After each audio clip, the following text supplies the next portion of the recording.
Hello and welcome to a new episode of the CTO Show with Mehmet. My name is Mehmet, and in each episode, I discuss different topics from tech and business. Sometimes I talk about digital transformation, cybersecurity, emerging techs, and sometimes I discuss about business topics, especially in the areas of startups, entrepreneurships, and solopreneurships. And as you know, from time to time, I have with me on the show some guests who are thought leaders who I would like to gain from them the insights that they had over the years from their experience. And today, I'm very happy to have with me Dr. Priscilla. She's joining me live now. Just a quick introduction. Priscilla, she's a founder, moderator, author, and keynote speaker with extensive experience in business, venture capital, and innovation. Thank you very much for being with me, Priscilla, today. And if you just want to add anything about yourself and what you do, and then we can start to take the conversation from there.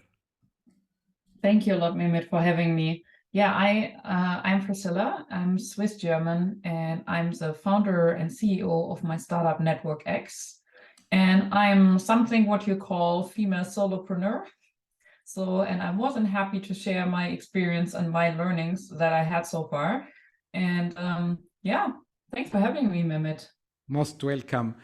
Actually, I'm pretty much interested in knowing what brought you to become a solopreneur. And it's a matter of fact that it's more hard for a female more than a man usually. So I'm really interested to know a little bit about what was your journey like and how it went. And if you can share like some insight for fellow entrepreneurs and people who are interested to become solopreneurs also as well.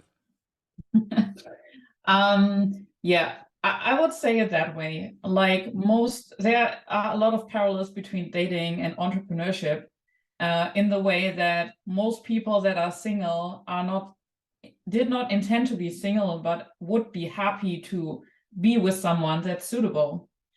And however, realize that it's better to be alone than with someone wrong. And the same thing you have with co-founders. So I had two co-founders and it didn't work out. I lost my technical co-founder, what was specifically hard. And then I decided, due to that experience, that it was like fight or die thing. So I decided to continue even without my co-founder. And I don't regret it. However, if someone would have told me, like I was an employee most of my life, that hey, create a business, create a startup all by your own, like all by yourself, I would have been too scared. But I think it's good that I started with co-founders and I lost them because I would not have made that decision by choice. Yeah, so, but I think it's, I don't regret it. It has also a lot of advantages. So I can just encourage you to go for it. And I also have brought some advice with me that helps you to manage it as a solo founder. Yeah. I'm asking this question early on the show because usually I ask it later, but because we started from here. I also left the corporate world and I became kind of a solopreneur currently. Do you see it as a trend? And if yes, why do you think it's now a trending, topic of becoming a solopreneur? I'm not sure if I would call it trending. I think it's getting a bit more acceptable. I think you have probably the same amount of solopreneurs, but people would like ask their friends or relatives to put, if they are allowed to put them in the pitch deck, because it was like basically as a solopreneur, you didn't have any chances.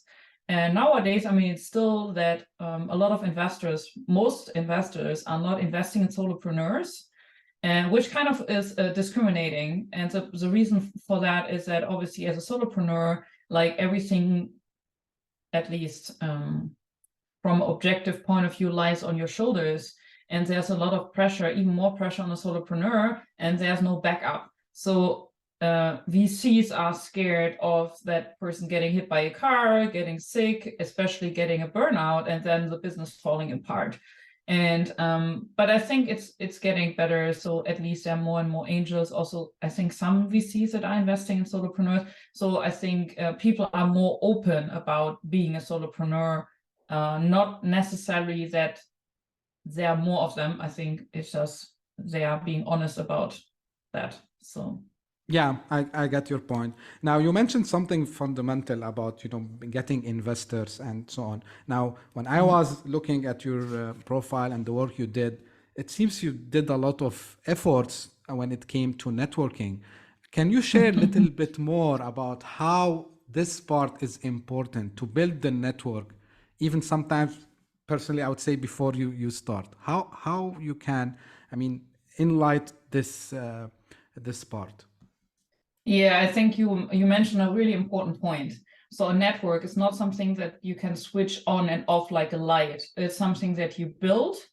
And the good thing is it grows then exponentially at some point, but you have to start early. So it's not like the biggest mistake people do is that they start networking when they need something or someone. And that's wrong because it takes time and no one wants to be used. So the only way how to build a successful network is to be genuinely interested in people, meeting them, trying to figure out where they want to go and how you can support them. And then things start coming back from other sides, from somewhere people also start supporting you. And it's like a give and take kind of thing. And as a solopreneur, it's specifically important because, I mean, not just as a solopreneur, for whatever you want to do in life, you will not be able to do it by yourself. It's like even the idea generation of a startup is it's like puzzle pieces coming together from different sides. So it's like the best advice I got at the beginning when I had my ideas to talk to people, and I would get little tweaks, little additional ideas, and that's how it formed to become what it is today. And also, like for me, one essential part for actually being where I am now with my startup was that I invested heavily all the time, even now, in partners, in collaboration. And collaboration means giving and taking, not just taking, right? And building up a network to investors. Like I bootstrapped, so I didn't get investment, but if I want to raise, I have a network. So with investors, it's specifically important because they are being flooded with pitch decks. So you need warm intros. So if you just write them, it's like you're one of, I don't know how many hundreds or thousands. So that's where you need contacts. You need contacts to other founders so you can learn from them, that you have some sparring partners. You need a network for, how to get advice, to, get advisors, board members, customers. So for everything in life, you need a network. So if people tell me they are too busy for networking, then I think that's so stupid.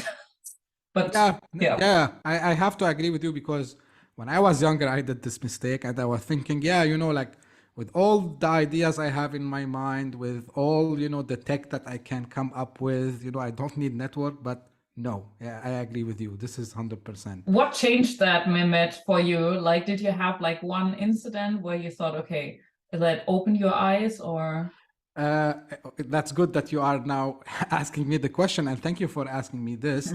For me, it was like not one single event. It was like a series of events that after it, like you start to see a pattern, right? Okay, the first time you try to do something, I don't call it fail, I call it learning. So, you learn something here. And then, this learning is like you're a continuing education. And, at some stage you graduate and you say, hey, listen, what? You cannot do this by yourself. You need to go and build the network. You need to, put the base, and then after that you continue. So for me, it was not like a one single event that caused this. It was a series of events, and it took like 10 years almost until I reached there. But better late than never. exactly. Now you bootstrapped your business, and again, I'm biased a little bit, and I always like get interested in any entrepreneur or solopreneur who bootstrap their businesses. I'm not against, raising funds, of course not. But from your experience, really, what or let me ask this way, when do you think is it right to bootstrap, and when do you think no, this business cannot be bootstrap, it should immediately go and get some funds from somewhere? Okay, so I think it's right to bootstrap if you don't have another choice, and I think that's the biggest thing. So when I had my idea and I started to get into some startup programs, basically the programs would be focused on, you need to fundraise, and the bigger the ticket size you get and the more famous investor is, then you made it and you are awesome and you're succeeding. And there it was already that way that investors were a bit more risk averse. So it would be really hard to get funding without an MVP, for example. Mm-hmm. And then there came this warning letter from Y Combinator that, the next 12 months, it will be really hard for founders to raise funding. And a lot of big startups would let people go because they would have problems or would go bankrupt because they have problems to close the next round. So when you get, I don't need to tell you, when you get investments the first time, it's like basically taking like a nose of cocaine and you are like hooked, and you need, like, usually startups raise like every year funding, and you are growing. Usually you have more stuff and you're growing faster than your cash flow would allow it. And so you're basically dependent on getting the next, basically a shot of money then the next year, right? If you don't get that, either you need to shrink or actually some go out of business. So that was one thing. Now you had the incident with the Silicon Valley Bank. So investors are, even though it had nothing to do with the startup side, investors are even more scared. So I think we are going now away. I think it was also kind of a bubble away from, it's like, oh, it's innovative, we throw money at it, to something like startups are treated more like normal businesses. So they are evaluated much stricter, and it looks is basically, I think startups now need to grow more sustainably because not everyone is getting funding. Actually, funding is getting quite hard, and usually you are getting it later. So most companies need to bootstrap until a certain point where they have a proof of concept, they have a product market fit, and if they want them to expand fast when they already have a product revenue and customers and so on, I think then nowadays you probably like get money, if your business is scalable. But before, I think it's not much of a choice. Like most startups or many startups don't get funding anymore because too high risk, So, Yep. Yeah, got it.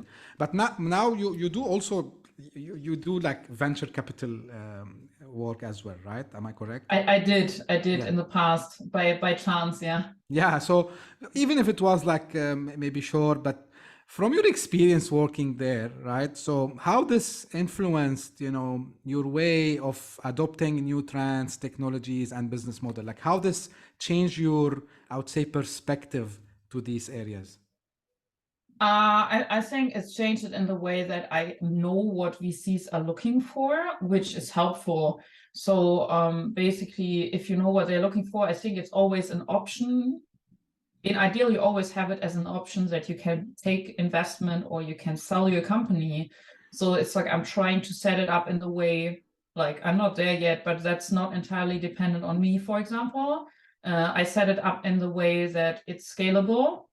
I set it up in the way that we have, from the business model, reoccurring revenues. There are some buzzwords that VCs are totally keen on, and that helps. The other thing why I'm not that keen on venture capital, so I'm more keen, like if I would take investment, it would probably be more from angels. I don't exclude venture capital, but so when I was not into that area and I read these headlines in the newspaper, oh, this startup got 200 million and so on, I thought like, oh, so amazing, they're so successful.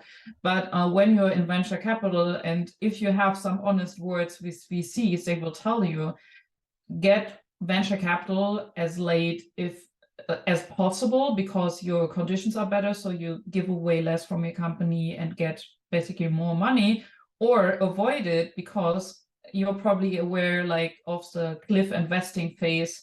So basically, you're making yourself a slave of the VCs. So it's like really tough, and you're not really entirely in control anymore of the strategic direction of your companies. So there's always someone with a whip behind you, and yeah, it's also something that you don't want. And if something goes wrong, like in the cliff phase, they can kick you out of the company and you end up with nothing. And these are things like early stage founders, I think, glorify venture capital, and VC money is not free money. It's the contrary. So yeah. Actually, this resonates with a couple of people. Either I interviewed them here on the show, or I spoke to them in real life. And the number one for them, in addition, to what you talked about, to bootstrap, exactly the last point. They said, I would fail by myself rather than someone kick me out of something that I have started. So so it's like something we will see a lot now.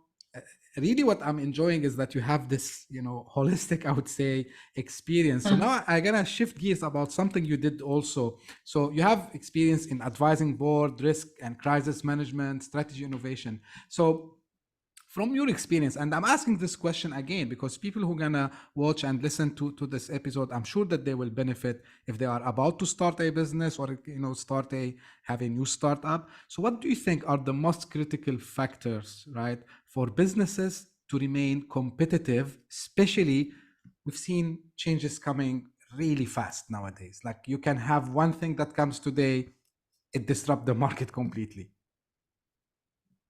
I think one important thing, so I talk a lot with people, so I have a network not just in my niche, but literally globally and across all disciplines and sectors. And there are a lot of trends that are affecting everything, like AI, for example, but there are also a lot of trends that are in certain industries and certain I don't know, these are all bubbles, and by being in all of these bubbles, you're aware of trends really early. And it's not just that you're preventing risk, but you're learning a lot about interesting things that you could adopt and you could make your business better, or you could tweak your business with. And that helps. And also the network really, like, even if you don't see things yourself, people in your network, if you have a good network, they will come to you and tell you, this might be interesting. So you're also getting a lot of opportunities. And just this access to opportunities, to knowledge, to really key figures in the world that support you, it lifts you up and it protects you. So that's one key thing, I think. And also, obviously, additionally to talking to people, I do a lot of reading and all kind of things. So it's like you never can get comfortable. You should be excited about learning and trying to figure out where is the journey going. And you should be excited about it. It shouldn't feel like a pain. So it's a lot of mindset. Yeah. Speaking about mindset, like also while I was, preparing for the episode, I know that you have did some adventure sailing across the Atlantic, right? So the reason I wanted to ask you, like first I was hesitating, should I ask or no? But because from my preparation, I know that this kind of shape the way also you do business. So I want to hear this from you, and what are the valuable lessons you have learned, and how you could share this experience to the audience. Okay, so the thing is, I think people are romanticizing sailing across the Atlantic. It's really, I love sailing and sea, and I think it's really good for your mind, and it's really relaxing. But the relaxing part is like island hopping, and there's usually you meet animals and you see people and so on. But if you do blue water sailing, it's basically like we were nearly 3 weeks on the water, and you would see stuff the first 3 days and maybe the last 3 days. In between, most of the time, like there's nothing. Everything is moving. Everything. It's like you're basically more or less on your own or with the people you sail. You get sleep, like not enough sleep. You are in storms for days and all these things. And the worst thing with that is that it's like you can't just change your mind and say, okay, I'm getting out of this boat, because you're in the middle of the ocean. And I think it's comparable to a founder's journey. It's like You can't just say like wake up one morning and say, okay, I'm done with it. It's like, and here you have it. Or like having a child is probably similar. And I think you really, what I found one of the key success factors as a founder is your mindset and how well you're able to deal with your emotions. It's like, that's the foundation for everything. If you're not on top of that, it's like everything will crumble and you can literally destroy your business within a day. And that was a really hard learning within my first year of being a founder, because the volatility, especially at the beginning, is so high. It's like some days it feels like you're winning and other feel like everything is falling apart. And you need to deal with that. Otherwise, it destroys you. Wow, that's really, I would say, eye opener. Because I was just trying to visualize it. As you said, you are in the water for, I don't know, days, and you cannot see anything. So yeah, that resonated quite well with me. We're coming to an end, Priscilla. Just I want to ask you about your current startup, NetworkX, like how it's helping innovators and exclusive clubs around the world. Like if you can just give us some, information about your startup. Yeah, NetworkX, it's called, is a lead generation platform for the most exclusive clubs in the world, like business, private members, service, polo, yacht, golf, automobile clubs. And it helps the clubs to solve their challenges in the area of overaging, diversity and inclusion, growth, expansion, member inactivity. On the other hand, like my aim is like, I was not born with a silver spoon in my mouth, so I built up everything by myself, and I'm really proud of that. And one big factor to building up my world-class network was joining exclusive clubs. So I joined my first club by accident because I got a management award from them. And then I looked globally when I was working always for similar clubs. And I tried to figure out like why other amazing people that are young and want to change the world, why they are not in these clubs, and there are different factors. They don't know about them. They think they don't know about the requirements, so they think they are not good enough, or they don't have any members that would recommend them because they don't know anyone. So one thing for me is I want to help people to build up a world-class network independently of their social, ethnic origin, gender, sexual orientation, just amazing people that with a good heart that want to change the world. And basically, you can sign up on NetworkX for free, and if you're accepted, you can basically, you get suggested suitable clubs for you. And my aim is basically to help people to achieve the same as me, probably in less time and with less, effort and pain. And yeah, so that's my mission.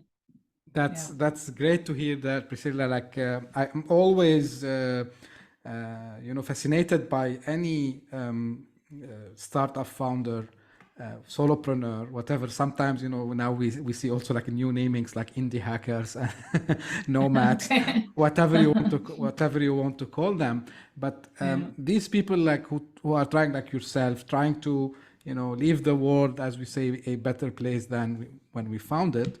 Especially if we can give back to society, solving the things that at our times maybe we were not able to find. So I really appreciate the work you're doing, and as I said, I was pretty much fascinated by all the work you have done. Thank you. Any final thoughts you want to share before we come to an end? Well, I want to thank you because I think you are inspiring a lot of founders to be with your podcast. So that's your way you make the world a better place. So thanks for that, and thanks for inviting me. And I mean, for me, it's like I encourage everyone to connect with me and reach out. So if I can help, I'm always happy. And also, if you want, so I published a best-selling book. So I'm happy to share the PDF for free with your audience. Amazing. So please go ahead. I just want to share one thing, and the future is bright and everything is possible. And I think that's something that you always need to keep in your mind during COVID, during war. It's like you as a single person have an impact. And it makes you feel so much better about the world if you don't feel like a victim, but you go out and do something and make other people's lives in the world better. So I can just encourage you. It's like, and even if you're employed, it's like you're not tired, you're uninspired. And like, honestly, like I was a risk consultant. So I'm probably one of the most risk averse people in the world. And I find being a founder is worth it. And it's not as scary as you might think. Wow, like I think this is the best message ever. Someone who used to be working in the risk department and really, but it's very inspiring and really thank you for sharing this message. I would Thanks for make having sure me. also to share, the website and how you can get in touch with Priscilla on the episode description, whether on your favorite podcasting platform or on YouTube. Well, thank you very much, Priscilla, again for being my guest today. Thank you, And Mehmet. thank you for everyone who would be watching this either on YouTube. Don't forget to subscribe to the channel. If you are listening this using your favorite podcasting platform, don't forget also to subscribe and please tell your friends and colleagues about it.